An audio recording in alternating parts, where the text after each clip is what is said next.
அண்ணா சீரியல்ல ஒரு குட்டி ப்ரோமோ வந்திருக்குது. என்ன நடக்க போகுதுன்னு பார்க்கலாம். வாங்க வீடியோக்குள்ள போலாம். வைஜெயந்தி வீராவை தாங்கிட்ட மன்னிப்பு கேட்க வைக்கணுங்கிறதுக்காக பல தில்லுமுல்லு வேலைகள் எல்லாம் பண்ணிட்டு இருக்காங்க. இன்ஸ்பெக்டரை வச்சு வீராவை எப்படியாவது இந்த வேலையை காலி பண்ண வைக்கணும்னு நினைச்சு அங்க இருக்கிற ரவுடியை எஸ்ஐ இன்ஸ்பெக்டரோட அனுப்பி வைக்கிறாங்க. வீராவும் ஆட்டோவில் தான் அந்த ரவுடியை கூட்டிட்டு போறாங்க. அந்த ரவுடி விலங்கு சாவி கையில கொண்டுக்கிட்டு வீராவை அடிச்சு போட்டுட்டு தப்பிச்சு ஓட பாக்குறாங்க. கரெக்டா சண்முகம் வந்து அந்த ரவுடியை அடிச்சு முதுகெலும்பு நொறுக்கி சாக்குல கட்டி கொண்டு வந்து ஸ்டேஷன்ல நிறுத்துறாங்க. வாக்குமூலமும் கேட்டுக்கிறாங்க.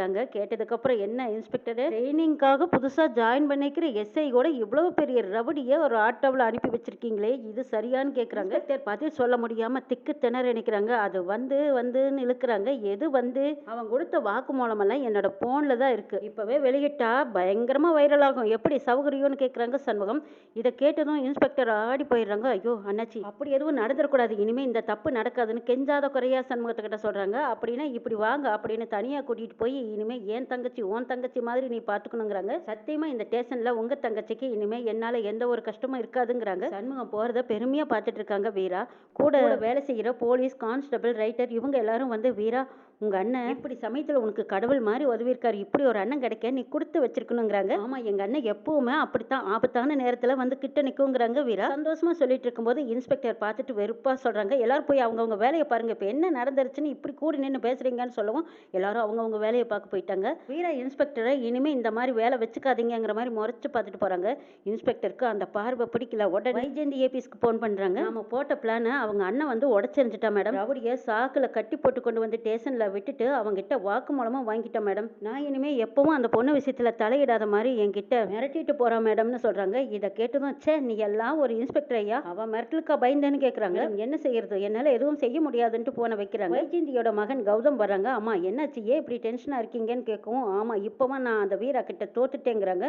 அம்மா என்ன சொல்றீங்க, அந்த வீரவை வேலையை காலி பண்ண முடியலையான்னு கேக்குறாங்க. முடியலடா, திரும்ப திரும்ப நான் வந்த கொஞ்ச நாளையிலேயே அவக்கு முன்னாடி நான் பல தடவை தோத்துட்டேன். இந்த மாதிரி நான் எந்த நாளையிலயும் யார்கிட்டயும் தலை குனிஞ்சது இல்லை. அவளை அடுத்தது என்ன பண்ணலான்னு தான் நான் யோசிக்கிறேங்கிறாங்க. அம்மா உங்களால எதுவும் பண்ண முடியாது, விட்டுருங்க, நான் பாத்துக்கிறேங்கிறாங்க. நீ என்ன பண்ண முடியும்னு கேக்குறாங்க வைஜெயந்தி. நான் அவளை காதலிக்கலான்னு நினைக்கிறேன், நீங்க அதுக்கு பர்மிஷன் கொடுக்கணுங்கிறாங்க. உங்க பர்மிஷனோட அவளை காதலிச்சு நான் கல்யாணம் பண்ணிக்கிட்டு நம்ம வீட்டுக்கு கூட்டிட்டு வந்து அவளை சித்திரவதை பண்ண போறேன். அதுக்கப்புறம் அவளை யாரும் என்ன ஏதுன்னு கேட்க முடியாதுல்லம்மா. அடுத்தது நாம வச்சதுதான் சட்டம், நம்ம பேச்சுக்கு அடங்கி ஒடுங்கித்தான் ஆகணும். நான் இப்படிதான் பழிவாங்க போறேங்கிறாங்க. சரி கௌதம், நான் உனக்கு பர்மிஷன் கொடுக்குறேன்னு சொல்லிடுறாங்க. அடுத்தது கௌதம் வீராவை நம்ப வைக்கிற மாதிரி நடிச்சு கிட்ட நெருங்குறாங்க. வீராவது கௌதம் வலையில விழுறதாவது. என்ன நினைச்சுக்கிட்டு இருக்கிறீங்க, ஓரமா ஒதுங்கி போங்கன்னு சொல்லிட்டு போறாங்க வீரா. சவுந்தரபாண்டி ஒரு வழியா முத்துப்பாண்டியும் பாக்கியத்தையும் தூண்டி விடுறாங்க. எசைக்கு இந்த வீட்டுல தான் இருக்கணும், நீ போய் கூப்பிட்டா அவன் விடமாட்டான்னு சொல்ல முடியாதுல்ல பாக்கியா. அந்த வீட்டுல யார் இருக்கா பெரிய மனுஷி, தான் பெரிய மனுஷி, நீ தான் கூட்டிட்டு வந்து தாய்க்கு தாயா வச்சு பாத்துக்கணும். நம்ம குடும்ப வாரிசு அவ வயிற்றுல வளருது, நீ என்ன செய்வியோ ஏது செய்வியோ எப்படியோ போய் எஸ்கையை கூட்டிக்கிட்டு வா அப்படின்னு சொல்றாங்க சவுந்தரபாண்டி. அவளை கூட்டிட்டு வர வேண்டியது என்னோட பொறுப்பு, நீங்க அதை பத்தி ஒன்றும் கவலைப்பட வேண்டாம் அப்படின்னு சொல்லிட்டு பாக்கிய முத்துப்பாண்டிக்கு போன் பண்றாங்க. என்னதான் சொல்லு, என்ன இருந்தாலும் அவன் அண்ணன் பேச்சுக்கு மீறி வரமாட்டா. ஆனா எனக்கு உடம்பு சரியில்லைங்கிற மாதிரி ஒரு ஃபைல் ஒன்று ஏற்பாடு பண்ணி கிட்ட காட்டு, எனக்கு உடம்பு சரியில்லைன்னா கண்டிப்பா பறந்தடிச்சுக்கிட்டு ஓடி வருவான் சாமி. இப்படி ஏதாவது ஏற்பாடு பண்ணி நீ எஸ்கையை நம்ம வீட்டுக்கு கூட்டிக்கிட்டு வரணும். கூட்டிக்கிட்டு வந்ததுக்கு அப்புறம் அவளை நான் கண்ணுங்க அர்த்தமா கண்ணுக்குள்ள வச்சு பாத்துக்கிறேன். அந்த வீட்டுல பாதுகாப்பு இல்லாதனால தானே நானும் இந்த படாத பாடுபடுறேன். ஐயோ நாளைக்கு இல்லை நாளைக்கு மறுநாள்ல நான் எப்படியாவது கூட்டிட்டு வந்து விடுறேன்னு சொன்னேன்ல, நான் வந்து கூப்பிடுறேன், நீயும் கூட வந்துடுறேன்னு கேட்குறாங்க பாக்கியம். சரிம்மா இன்னைக்கு வா, என் பொண்டாட்டி மேலேயும் அவள் வயிற்றுல வளர குழந்தை மேலேயும் இருக்கிற அக்கறையினால நானும் உன் கூட வர்றதுக்கு சம்மதிக்கிறேம்மா. சரி நீ வந்து கூப்பிடு, எசிக்கு வந்தான்னா நானும் வந்துடுறேங்கிறாங்க. முத்துப்பாண்டி யோசிக்கிறாங்க, என்ன செய்யலாம், எசிக்கையோட மனசை மாத்துறதுன்னா அவ்வளவு சாதாரணமான விஷயம் இல்லையே. அவன் அண்ணனை விட்டு அவ்வளவு சீக்கிரம் வரமாட்டா. சரி அம்மாவுக்கு உடம்பு சரியில்லைன்னு ஒரு ஃபைல் ஒன்று ஏற்பாடு பண்ணி அவ கையில கொண்டு கொடுக்கலாம், படிச்சு பார்த்துட்டு பாசத்துக்கு கட்டுப்பட்டு நிச்சயமா அம்மாவுக்காக அக்கறையோட வருவா அப்படின்னு ஒரு ஃபைல் ஒன்று ஏற்பாடு பண்ணி கொண்டு போறாங்க. எசிக்கி கிட்ட கொடுக்குறாங்க.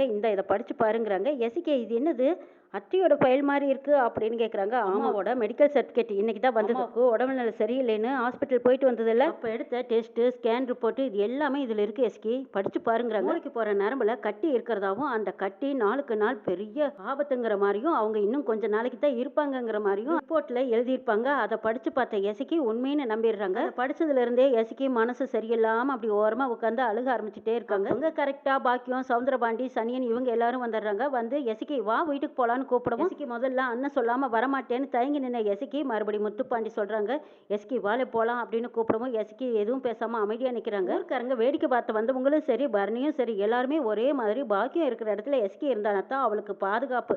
இங்க யாரும் இல்லாத வீட்டுல தனியா விட்டுட்டு போனா அவளுக்கு என்ன பாதுகாப்பு இருக்கு? பாதுகாப்பு இல்லாத இருக்கிற இடத்துல இருக்கிறத விட மாமியாக்காரி கூட இருக்கிறது தான் சௌகரியம்னு எல்லாரும் சொல்றாங்க. பரணியும் பிடிவாதமா முடிவா சொல்றாங்க, ஆமாடா சண்முகம், சொன்னா கேளு, பிடிவாதம் பண்ணாத. அம்மா தான் இவ்வளவு தூரம் சொல்லி கூப்பிடுதல்ல, முத்துப்பாண்டியும் கூடவே தானே இருக்கு. எல்லாம் தாண்டி அப்படி என்னதான் பண்ணி போடுவாங்க? யார் என்ன செஞ்சிடுவாங்க?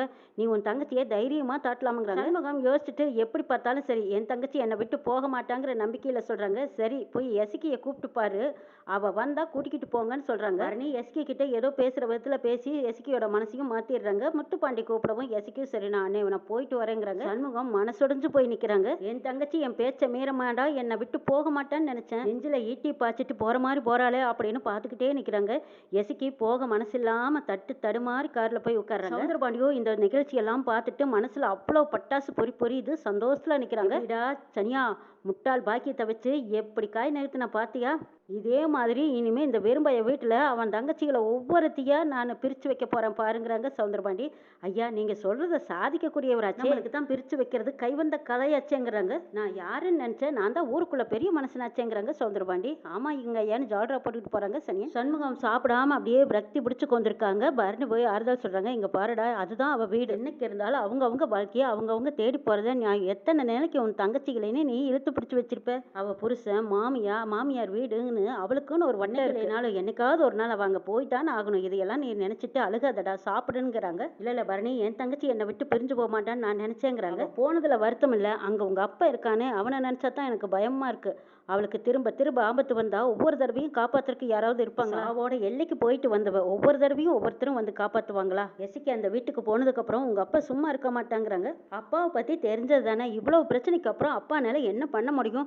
அதுவும் அம்மா கூட இருக்கு, முத்துப்பாண்டியும் இருக்கான், ஏதாவது ஒண்ணுன்னா அவங்க சும்மா விட்டுருவாங்களா? அவங்கள மீறி எதுவும் நடக்காது, நீ தைரியமா இரு, கவலைப்படாதீங்கிறாங்க பரணி. எசக்கியும் போனதுல இருந்து அழுதுகிட்டே அப்படியே கண்கலங்கி கொண்டிருக்காங்க. தட்டுல சாப்பாடு போட்டுட்டு வந்து தாங்குறாங்க. இங்க பாருல எசக்கி, சாப்பிடாம அழுதுகிட்டே இருக்கக்கூடாது சாமி, நம்ம என்ன ரொம்ப தூரத்துலயே இருக்கோம், உனக்கு பார்க்கணும்னு நினைச்சா உன் அண்ணன் இங்க வந்து நிக்கிறான், இல்ல முத்துப்பாண்டி கூட்டிட்டு போய் அங்க போய் பார்த்துட்டு வர போற, இதுக்காக நீ பட்னி கிடக்கலாமா? இவ்வளவு நாளா தான் நீ ஒருத்தி, ஆனா இப்ப 2 உசுறுக்காரி, உன் வயித்துல ஒரு உசுறு வளருது, அது நல்லா இருக்கணும்னா நீ சாப்பிட்டு தானே ஆகணும், சாப்பிடுன்னு ஊட்டி விடுறாங்க. எசக்கி அழுதுகிட்டே இருக்கும்போது அங்க முத்துப்பாண்டி வர்றாங்க. முத்துப்பாண்டி வந்து ஏமா சாப்பிட மாட்டேங்கிறாளான்னு கேட்கவும், ஆமாப்பா சமூகத்தையே நினைச்சு அழுதுகிட்டு இருக்கா, நான் என்ன செய்யங்கிறாங்க. எசக்கி உன் வகுத்துல குழந்தை இருக்கு, அதுக்காகவாவது நீ சாப்பிட்டு தானே ஆகணும், நாம ஒண்ணு நிரந்தரமா இங்க இருக்க போறது இல்ல, குழந்தை பிறந்ததும் திரும்ப அவங்க அண்ணன் வீட்டுக்கு தான் போக போறோம். அவன் தான் புரிஞ்சுக்க மாட்டேங்கிறான், ஆனா நீயுமா புரிஞ்சுக்க மாட்டேன். அம்மா தான் உனக்கு இந்த தாங்குதல்ல, இதை விட என்ன வேணும்? இந்த வீட்டுல நீ ஒருத்தின் தான் அல்லாடி தவிக்கணும். இப்ப பாரு எங்க அம்மா உன்னை உள்ளங்கையில் வச்சு தாங்கிட்டு இருக்குது, இதை விட என்ன வேணும்? நீ சாப்பிடுங்கிறாங்க முத்துப்பாண்டி. பாரு சாமி, நீ எங்க வீட்டு மகராசி, உன் வயித்துல வளருது, எங்க குடும்ப வாரிசு, உனக்கும் இந்த குழந்தைக்கு எதுவும் ஆகாம நான் பாத்துக்கிறேன் சாமி, அழுகாத. உன் அண்ணன் தான் முரட்டுத்தனமா சொன்னதை புரிஞ்சுக்க மாட்டேங்கிறான், நீயுமா புரிஞ்சுக்க மாட்டேன். அண்ணனா புரிஞ்சுக்கிட்டதுனாலதான் நான் இப்படி வருத்தத்துல இருக்கேன். கண்டிப்பா அண்ணன் சாப்பிட்டு இருக்காது, என் நினைப்போட தான் கிடக்குமே தவிர ஒரு சோறு தண்ணி கூட தின்னு இருக்காதுங்கிறாங்க எஸ்கி. எஸ்கி அதுக்காக நீ பட்னியோட கிடக்க போறியா? வயிற்றுல இருக்கிற குழந்தைக்காவது அதான் அம்மா கொடுக்குதல்ல, 4 ரூபா சாப்பிடு. வாயும் வயிறுமா இருந்துக்கிட்டு நீ கவலைப்படக்கூடாது, அது குழந்தைக்காகாது, சொன்னா கேளுத்தாயேன்னு கெஞ்சுறாங்க. சாப்பிடாதனால அம்மாவும் சாப்பிடாம கிடக்குது. சொன்னது உனக்கு புரியுதா இல்லையா? முத்துப்பாண்டி சொல்லிட்டு இருக்கும்போது பாக்கியத்தை பாக்குறாங்க. அத்தை நீயும் சாப்பிடலையாங்கிறாங்க. இல்லடா நீ சாப்பிடாம நான் எப்படி சாப்பிடுவேங்கிறாங்க. நீ 2 ரூபா சாப்பிடு, அதுக்கப்புறம் நானும் சாப்பிடுறேங்கிறாங்க. இதுக்கப்புறம் மனசை தேத்திக்கிட்ட எஸ்கி சாப்பிட ஆரம்பிக்கிறாங்க. பாக்கியம் அந்த பக்கம் போனதுக்கு அப்புறமா முத்துப்பாண்டி எஸ்கி கிட்ட பேசுறாங்க. இதை பாருல எஸ்கி, நீ தான் எங்க அம்மாவை நல்லா பாத்துக்கணும், அம்மா மூளைக்கு போற நரம்புல கட்டி இருக்கு, அது இன்னும் கொஞ்ச நாளைக்கு இருக்க போகுது, எத்தனை நாளைக்கு இருக்குதுன்னு தெரியாது, ஆபரேஷன் பண்ணாலும் தாக்கு பிடிக்குமாங்கிறது சந்தேகமா இருக்குதுன்னு டாக்டரும் சொல்லிட்டாங்க. அம்மாவை சந்தோஷமா நீ வச்சுக்கணும்னா நீ சந்தோஷமா இருக்கணும்ல. எங்க அம்மா உன் வயித்துல வளர்ற குழந்தைய நல்லபடியா நீ பெத்தெடுத்து அது கையில கொடுத்தா அது வளர்த்துற ஆசையில இருக்கு, அதுக்கே இப்படி ஒரு சீக்கு இருக்குங்கிறது தெரியாம இருக்குது. அம்மாவோட உசிரி எவ்வளவு நாளைன்னு கெடு சொல்ல மாட்டேங்கிறாங்க டாக்டர். அது இருக்கிற வரைக்கும் நம்பிக்கையோடவும் சந்தோஷமாவும் வச்சுக்க வேண்டியது நம்ம பொறுப்பு, கடமை அல்லவா? நீ இப்படி அழுது அம்மாவையும் ரொம்ப கவலைப்படுத்தினேன்னா அம்மாவும் கூடிய சீக்கிரம் போய் சேர்ந்துடுவா. அவளுக்கு இருக்கிற நோய் என்னங்கிறதே தெரியாம உன்னை சந்தோஷமா வச்சுக்கணும்னு அம்மா நினைக்குது, ஆனா நீ தான் அம்மாவை சந்தோஷமா வச்சுக்கணுங்கிறாங்க முத்துப்பாண்டி. கேட்டு எஸ்கி, மாமா நீங்க கவலைப்படாதீங்க, அத்தையை நான் நல்லா பாத்துக்கிறேங்கிறாங்க. அது போதும்ல எஸ்கிங்கிறாங்க பாண்டி. எஸ்கி மனசை தேத்திக்கிட்டு சண்முகத்தோட போட்டோவை பார்த்து அழுகுறாங்க. அண்ணே நான் என்ன காரணத்துக்காக இந்த வீட்டுக்கு வந்தேன்னு நீ தெரிஞ்சா மனசை தாங்காது, உன்கிட்ட ஒரு உண்மையை மறைச்சிட்டேன்னு, அந்த உண்மை என்னன்னு தெரிஞ்சா நீ ரொம்ப துடிச்சு போயிருவேன்னு, நெஞ்சிலையும் மார்லையும் தோல்லையும் போட்டு வளர்த்தி இன்னைக்கு வரைக்கும் உள்ளங்கையில வச்சு தாங்கினவன் நீ தானே. ஊருக்குள்ள எல்லாரும் முன்னாடியும் உன்னை அசிங்கப்படுத்திட்டு வந்துட்டுதா தானே நீ நினைக்கிறேன். நீ தடுத்து நீ சொல்ல சொல்ல கேட்காம நான் அத்தை கூட வந்துட்டுதா தானே நீ என்னை நினைச்சிட்டு இருப்ப.